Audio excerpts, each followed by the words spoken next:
सज्जनों, बड़े ही हर्ष का विषय है कि आज हम भारतीय इतिहास में, भारतीय धर्म संस्कृति सभ्यता में जो एक महान घोटाला हुआ है उसको पकड़ने के लिए जा रहे हैं।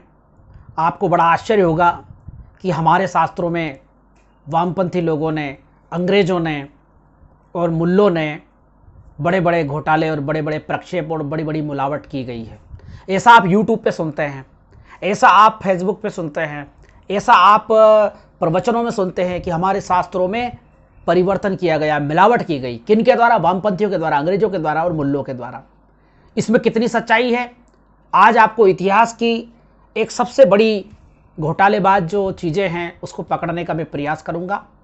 सज्जनों, ये दुनिया का सबसे बड़ा झूठ है, क्योंकि हमारे बड़े बड़े शंकराचार्य और हमारी जो विद्यापीठें हैं वो सदियों से हमारे शास्त्रों को, हजारों सालों से हमारे शास्त्रों को, वेदों को, पुराणों को, उपनिषदों को, गीता भागवत को कंठस्थ करके और उनका संरक्षण करके पीढ़ी दर पीढ़ी उनको पढ़ाती आई है, उनके भाष्य करती आई है। ऐसे में कैसे संभव है कि कोई वामपंथी आकर के, कोई वाम मार्गी आकर के और कोई मुल्ला आकर के और शास्त्रों में मिलावट कर देगा? जो लोग ऐसी बात करते हैं वास्तव में हमारे समाज और हमारे राष्ट्र को, हमारे देश को भ्रमित कर रहे हैं। और आपको बड़ा आश्चर्य होगा, यह भ्रम फैलाने में आर्य समाजी लोग सबसे आगे हैं।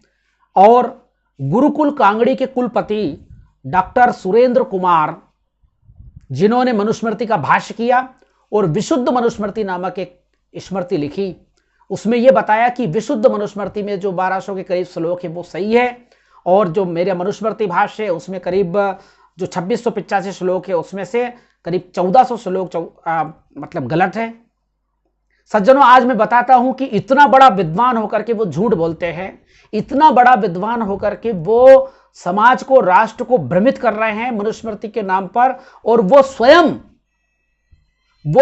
श्लोकों को बदल रहे हैं, श्लोकों में शब्दों को बदल रहे हैं। आप विचार कीजिए, देखिए मैं आपको पढ़ के सुनाता हूं कि उन्होंने जो 1981 में जो मनुस्मृति भाष्य किया था उसका संस्करण मेरे पास 2000 का है। उसमें वो क्या लिखते हैं, ये दूसरे अध्याय का 78वां श्लोक है, जो बच्चों की पढ़ाई लिखाई के संबंध में है गुरुकुल में, और वहां पर पूजा पाठ से संबंधित कि सुबह शाम जो पूजा पाठ करते हैं उससे संबंधित है। तो लिखा है, संध्यो उपासना ना करने वाला शूद्रवत, नातिष्ठति तू यह पूर्वाम नोपासते यश्च पश्चिमाम सा शूद्रवत बहिष्कार्यः सर्वस्माद् द्विज कर्मणः। जो मनुष्य, अब यहां पर यह शब्द आया है संस्कृत में श्लोक में, यह का मतलब होता है जो, और यह विद्यार्थियों के संबंध में है क्योंकि गुरुकुल की बात हो रही है। जो मनुष्य शब्द आया, जबकि मनुष्य नहीं होना चाहिए, यहां पे होना चाहिए था जो ध्वज या जो विद्यार्थी, पर किया उन्होंने क्या, जो मनुष्य। तो जो मनुष्य, ये दयानंद सरस्वती जी का मतलब अनुवाद उन्होंने लिखा है। तो जो मनुष्य नित्य प्रातः और सायं संध्योपासना नहीं करता, उसको शूद्र के समान समझकर ध्वज कुल से अलग करके शूद्र कुल में रख देना चाहिए। यानी दयानंद सरस्वती इतने बड़े विद्वान होकर के झूठ बोल रहे हैं। दयानंद सरस्वती महान विद्वान और समाज सुधारक होकर के इसका गलत अर्थ कर रहे हैं। यहां पर श्लोक में लिखा है सा शूद्रवद बहिष्कार्यः। मैं पाठकों से, बुद्धिजीवियों से, विद्वानों से आग्रह करूंगा कि इस शब्द पर, संस्कृत का जो श्लोक है इसमें इन शब्दों पर गौर करें। क्या लिखा है, सा यानी होता है वह, शूद्रवद का मतलब होता है शूद्र के समान, बहिष्कार्य का मतलब होता है बहिष्कार कर दिया जाए। जिस प्रकार शूद्र बहिष्कृत करने योग्य है, निंदनीय है, या उसको समाज से बहिष्कार करने, ब्राह्मण क्षत्रिय वैश्य से वो दोयम दर्जे का नागरिक है, उसी प्रकार जो ब्राह्मण क्षत्रिय वैश्य का लड़का या जो ब्राह्मण क्षत्रिय वैश्य या ध्वज सुबह शाम संध्योपासना नहीं करता, उसको उसी प्रकार समाज से बहिष्कृत कर दिया जाए जिस प्रकार शूद्र बहिष्कृत होता है। ये इसका मूल अर्थ है। लेकिन दयानंद सरस्वती अर्थ क्या कर रहे हैं कि उसको ध्वज कुल से अलग करके शूद्र कुल में रख दिया जाए। कितना झूठ ये फैलाया गया है।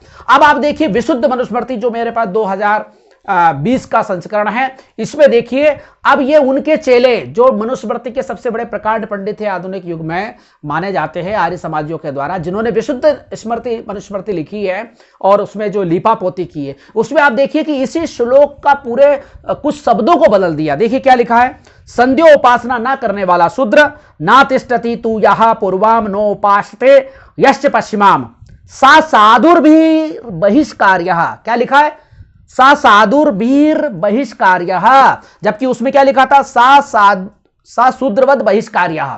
कितना डिफरेंस कर दिया, सा साधुर्भिर बहिष्कार्यः और सा शूद्रवद बहिष्कार्य, जमीन आसमान का अंतर हो गया। क्या लिखा है, सा साधुर्भिर बहिष्कार्य सर्वमाद ध्वज कर्मणः। इसका अनुवाद उन्होंने किया है कि जो मनुष्य, इसका मतलब शूद्र मनुष्य नहीं है। हेलो, क्या कहना चाहते हैं आप, जो मनुष्य मतलब शूद्र मनुष्य नहीं है। और यहां अर्थ भी बदल दिया, देखिए कैसा अर्थ बदला इन्होंने। डॉक्टर सुरेंद्र कुमार जो गुरुकुल कांगड़ी के पूर्व कुलपति है, लिखा है कि जो मनुष्य प्रतिदिन प्रातः और सायं संध्योपासना नहीं करता, उसको शूद्र के समान समझकर ध्वजों के समस्त अधिकारों से वंचित करके शूद्र वर्ण में रख देना चाहिए, क्योंकि उसका आचरण शूद्र के समान है। कितना बड़ा घोटाला है। रोज दिन रात यूट्यूब पर आकर के, फेसबुक पर आकर के, व्हाट्सएप पर आकर के प्रवचनों में कहते हैं कि वामपंथियों ने हमारे शास्त्रों में मिलावट कर दी, मुगलों ने यह कर दिया, अंग्रेजों ने यह कर दिया, और आप स्वयं मिलावट कर रहे हो। आधुनिक सभ्यता संस्कृति में दुनिया के सामने जब यूट्यूब फेसबुक का जमाना, इंटरनेट का जमाना है, और आप स्वयं अपनी दोनों किताबों में डिफरेंस कर रहे हो, यानी अनुवाद में जो बदमाशियां हो रही है वो तो ठीक है, लेकिन आप तो श्लोकों में आप शब्दों को बदल रहे हो। आखिर आप किससे छुपाना चाहते हैं सत्य को? आपको दिक्कत क्या है? आखिर आपको प्रॉब्लम क्या आ रही है? आपको इतनी बेईमानी पे क्यों उतरना पड़ रहा है? आपको शास्त्रों के अर्थ क्यों बदलने पड़ रहा है? आपको शास्त्रों के अर्थ बदलते बदलते आपको श्लोकों में चेंज क्यों करना पड़ रहा है? स्पष्ट है सज्जनों, मैं इस प्रवचन के माध्यम से बताना चाहता हूं कि जो हमारे शंकराचार्य चारों पीठ के, और उन्होंने सनातन संस्कृति और सनातन धर्म, ब्राह्मण धर्म दर्शन की जो व्याख्या की है वो सही है, और जो आर्य समाजी विद्वान जो व्याख्या कर रहे हैं वो 100% गलत है, क्योंकि वो उस परंपरा को नहीं मानते सनातन संस्कृति की। ये सिर्फ हिंदू समाज में एकता और भाईचारा रहे, शूद्रों, आदिवासियों, दलितों और स्त्रियों के साथ न्याय हो, इसलिए यह सनातन धर्म का जो मूल आधार है, या सनातन धर्म में जो संस्कृति में स्त्रियों शूद्रों का स्थान है, उसको बदल करके और उन श्लोकों की लीपापोती करके यह बताना चाहते हैं कि स्त्रियों के साथ कोई अन्याय नहीं हुआ, शूद्रों के साथ कोई अन्याय नहीं हुआ। शूद्र का मतलब यहां ओबीसी से है, और एससी एसटी के लोग जो अंत्यज है, तो जो श्लोक एससी एसटी या अंत्यजों के खिलाफ है, जो श्लोक शूद्रों के खिलाफ है, जो श्लोक स्त्रियों के खिलाफ है, उन सभी को कह देते कि ये प्रक्षिप्त है, या बाद में मिलाया गया है, मुल्लों की देन है, या अंग्रेजों की देन है, या वामपंथियों की देन है। अगर यह वामपंथियों की देन है, मुल्लों की देन है, अंग्रेजों की देन है, तो फिर आप क्या हो? आप शास्त्रों में परिवर्तन कर रहे हो, तो आप मुल्ले हैं, आप यहूदी हैं, आप क्या हो?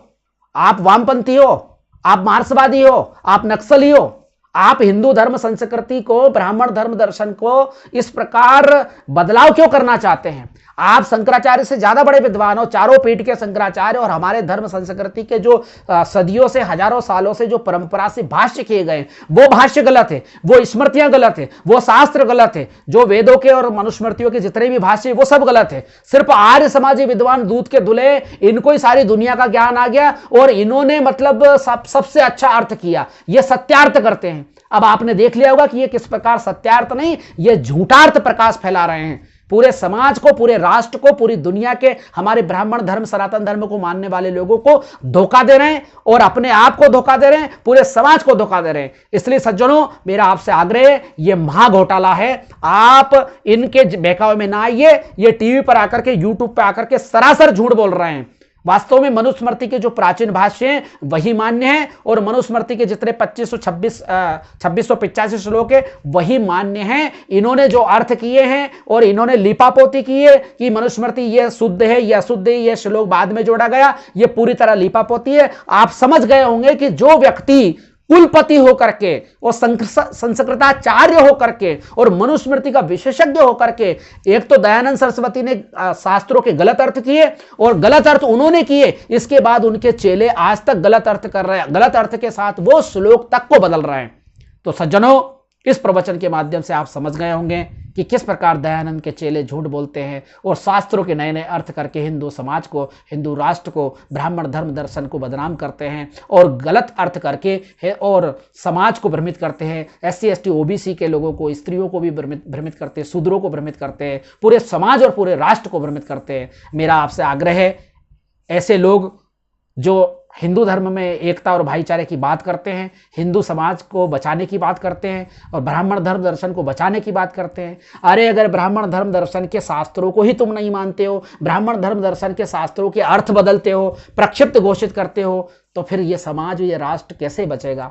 वास्तव में हमें लीपापोती करने की जरूरत नहीं है। जो कुछ शास्त्रों में लिखा है उसको हमें परंपरा के अनुसार, जो शंकराचार्यों ने भाष्य किए, विद्वानों ने किए, उन्हीं को मान्य करना चाहिए। जितने भी ये भाष्य कर रहे हैं जो आर्य समाजी लोग, इनके भाष्य गलत है, इनके अर्थ गलत है, इन्होंने वेदों के अर्थ किए वो भी गलत है, स्मृतियों के अर्थ किए वो भी गलत है। और मैं आपको वीडियो के माध्यम से बताता रहूंगा कि इन्होंने किस प्रकार लीपापोती करके हिंदू समाज को, राष्ट्र को और ब्राह्मण धर्म दर्शन को बदनाम भी किया है और समाज को आज भी मिसगाइड कर रहे हैं।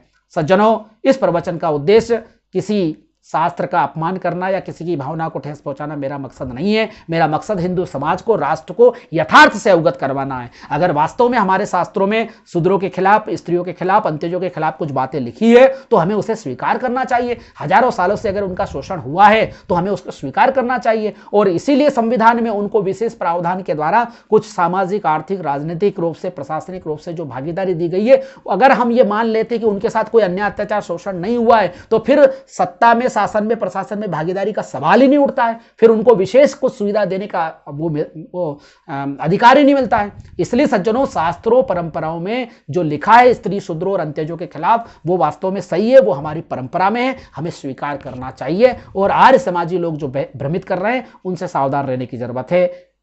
मेरा आपसे आग्रह है, इस प्रवचन को अधिक से अधिक लाइक करें, शेयर करें, कमेंट करें और अधिक से अधिक प्रचारित करें, ताकि पूरे देश में ज्ञान की आंधी चले और जो समाज को भ्रमित कर रहे हैं उन लोगों का पर्दाफाश हो जाए। बहुत बहुत साधुवाद, धन्यवाद।